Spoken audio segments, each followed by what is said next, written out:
आज के इस वीडियो में हम बात करेंगे एक ऐसी सरकारी योजना के बारे में जो खास तौर पर रेहड़ी पटरी वाले छोटे दुकानदार और स्ट्रीट वेंडर के लिए है। और इस योजना का नाम है पीएम स्वनिधि क्रेडिट कार्ड। तो PM Svanidhi credit card basically है क्या? अगर आप भी सब्जी, फल, चाय ठेला या कोई छोटा बिजनेस करते हैं और आपको कम ब्याज पर डिजिटल तरीके से पैसे चाहिए तो ये वीडियो आपके लिए बहुत जरूरी है, क्योंकि इस वीडियो में हम जानेंगे कि पीएम स्वनिधि क्रेडिट कार्ड क्या है, कौन अप्लाई कर सकता है, कितनी लिमिट मिलती है और इसे कैसे इस्तेमाल करना चाहिए। वीडियो में अंत तक बने रहिएगा। अगर वीडियो अच्छा लगे तो इसे चैनल को सब्सक्राइब कर लीजिएगा। तो चलिए शुरू करते हैं वीडियो को। और सबसे पहले ये जानते हैं कि पीएम जो स्वनिधि क्रेडिट कार्ड है वो है क्या। बेसिकली ये एक UPI link RuPay credit card है, जिसे खास तौर पर भारत में स्ट्रीट वेंडर्स, रेहड़ी पटरी वाले विक्रेताओं के लिए शुरू किया गया है। यह प्रधानमंत्री स्ट्रीट वेंडर आत्मनिर्भर इनका जो प्रोग्राम है, योजना है, उसी का एक ये आगे का हिस्सा है। अब बात करते हैं कि जो ये कार्ड है ये बेसिकली है क्या, कैसे काम कर, क्या है ये। तो जो पीएम स्वनिधि क्रेडिट कार्ड है ये रुपे आधारित यूपीआई लिंक क्रेडिट कार्ड है। अर्थात इसका मतलब क्या हुआ कि ये कोई एटीएम कार्ड नहीं है, मतलब ये एक एटीएम कार्ड नहीं है बल्कि ये क्रेडिट कार्ड है। ठीक है, ये क्रेडिट कार्ड है, एटीएम कार्ड नहीं है। आप इसको कैसे यूज कर सकते हैं? तो इससे आप जैसे स्कैन करते हैं ना, आप अपने यूपीआई की तरह, जैसे आप पेटीएम या फोन पे यूज करते हैं तो उसको स्कैन करते हैं ले जाकर किसी दुकानदार के पास, तो आप उसी प्रकार से इसको भी स्कैन कर सकते हैं। स्कैन करके आप पेमेंट कर सकते हैं। इसमें आपको सरकार की तरफ से क्या होगा, उधार की एक लिमिट मिलेगी। मतलब यह है कि पहले जैसे आप पैसा को खर्च कीजिए और फिर बाद में उसको पेमेंट उसका करेंगे आप। तो पहले आप पैसे को खर्च कर सकते हैं और बाद में फिर उसका पेमेंट करेंगे। तो बेसिकली ये क्रेडिट कार्ड की तरह होता है। जैसे जो लोग क्रेडिट कार्ड यूज करते हैं उनको पता है कि पहले क्रेडिट कार्ड को यूज किया जाता है और बाद में उस क्रेडिट कार्ड का फिर हम पेमेंट करते हैं। तो आई होप कि आपको ये पता चल गया कि पीएम स्वनिधि क्रेडिट कार्ड क्या है। बेसिकली ये रुपे कार्ड है, तो आप इसको यूपीआई से भी अपने लिंक कर सकते हैं। अब आगे बढ़ते हैं।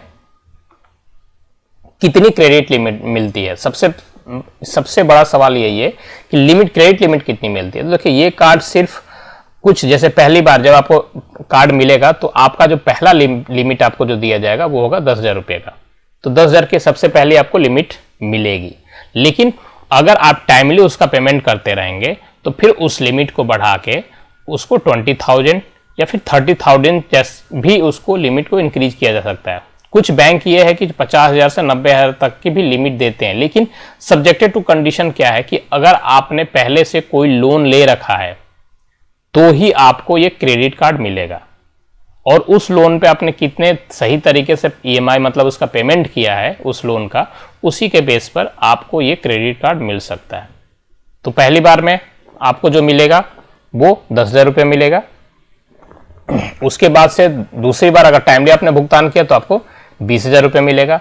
और अगर आपका रिकॉर्ड अच्छा हो तो आपको 30,000 या उससे ज़्यादा भी मिल सकता है। तो कुछ बैंक आपको 50,000 से 90,000 तक का भी क्रेडिट लिमिट दे सकते हैं। अब इस कार्ड से फ़ायदा क्या होगा? देखिए, क्रेडिट कार्ड तो आपको मिल गया, अब इस कार्ड से फ़ायदा क्या है? तो सबसे जो बेहतरीन इसका फ़ायदा है कि इसमें आपको बिना गारंटी के पैसा मिलेगा। देखिए, बैंक में आप अगर क्रेडिट कार्ड या लोन लेने जाते हैं ना तो एक गारंटर मांगता है बैंक। लेकिन यहाँ पर आपको क्या होगा कि बिना गारंटी का आपको पैसा मिलेगा। पेमेंट जो तुरंत डिजिटल पेमेंट हो जाएगा, क्योंकि क्रेडिट कार्ड आपके पास रहेगा। तो जैसे आप नॉर्मली इस समय अगर आप फोन पे या पेटीएम या रुपे गूगल पे यूज करते हैं तो आपको पता है कि जब भी आप कोई सामान खरीदते हैं तो आप स्कैनर के थ्रू, जो स्कैनर होता है उसके स्कैनर पर क्यूआर कोड पर स्कैन करके पेमेंट डायरेक्टली कर देते हैं। तो इस कार्ड से भी आप पेमेंट वैसे ही कर सकते हैं। तो क्यूआर कोड से क्या होगा, स्कैन करके आप तुरंत पेमेंट कर सकते हैं। आपको कैश रखने की जरूरत नहीं पड़ेगी। फिर आपका एक डिजिटल हिस्ट्री बन जाएगा। और वो डिजिटल हिस्ट्री क्या होगा, भविष्य में कोई बड़ा लोन अगर आपको लेना है तो उसमें आपका हेल्प करता है। जैसे आपको पता ही है कि बैंक लोन देने से पहले आपकी डिजिटल हिस्ट्री को चेक करता है। तो डिजिटल हिस्ट्री जब आप पेमेंट करेंगे, टाइमली पेमेंट करेंगे, टाइमली उसका भुगतान करते रहेंगे तो आपका क्या होगा, एक हिस्ट्री बन जाएगी, आपकी एक डिजिटल हिस्ट्री बन जाएगी। जब डिजिटल हिस्ट्री बन जाएगी तो भविष्य में आपको बड़ा लोन बहुत ही ईजिली मिल सकता है। तो इस तरीके से ये आपके लिए बहुत ही फायदेमंद कार्ड है। अब बात कर लेते हैं ब्याज का, जो सबसे इंपॉर्टेंट चीज है कि इंटरेस्ट कितना लगता है। देखिए, इस पर आमतौर पर जो ब्याज है वो कम है। अप्रॉक्स 1.5% या 2% का होता है।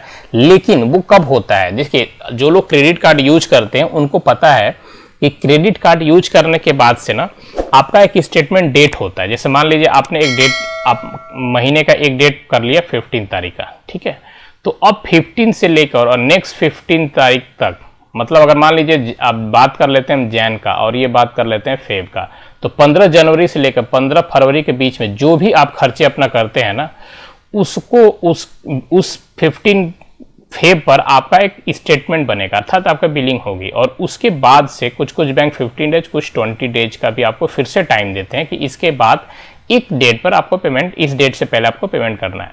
तो अगर आप बैंक 30 से 45 दिन के बीच में अगर आपने पेमेंट वो कर दिया, तो फिर आपको इस पर किसी प्रकार का कोई इंटरेस्ट नहीं लगेगा, अर्थात समय पर चुकाने पर किसी प्रकार का ना कोई पेनल्टी ना कोई इंटरेस्ट लगेगा। लेकिन अगर आप लेट करते हैं तो उस केसेस में आप पर एक इंटरेस्ट अर्थात एक ब्याज लग सकता है। तो इस चीज को ध्यान रखिए कि जो क्रेडिट कार्ड का सर्किल होता है वो आपके पास 45 डेज के आसपास का होता है, अर्थात वो भी सब्जेक्टेड टू कंडीशन के किस डेट पर आप परचेज कर रहे हैं और आपका स्टेटमेंट डेट क्या है।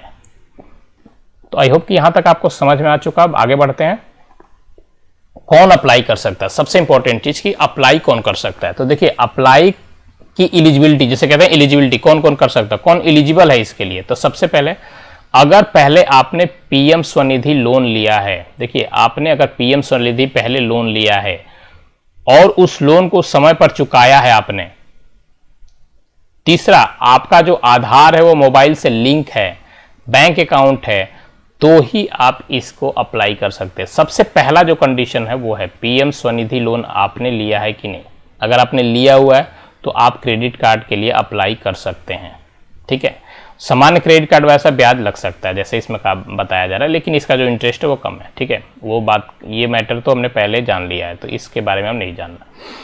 तो पीएम स्वनिधि लोन की एलिजिबिलिटी आपको पता चल गया। पहले आपने स्वनिधि लोन लिया हो, लोन को समय पर चुकाया हो, आधार मोबाइल आपका लिंक है और बैंक अकाउंट है, तो आप इस लोन को के लिए एलिजिबल होते हैं।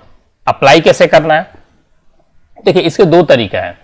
सबसे पहला जो तरीका है वो ये है कि आप बैंक जाकर, किसी भी बैंक में, एसबीआई, पीएनबी, आईसीआईसी में जाकर उनसे कह सकते हैं कि पीएम स्वनिधि क्रेडिट कार्ड चाहिए, ठीक है।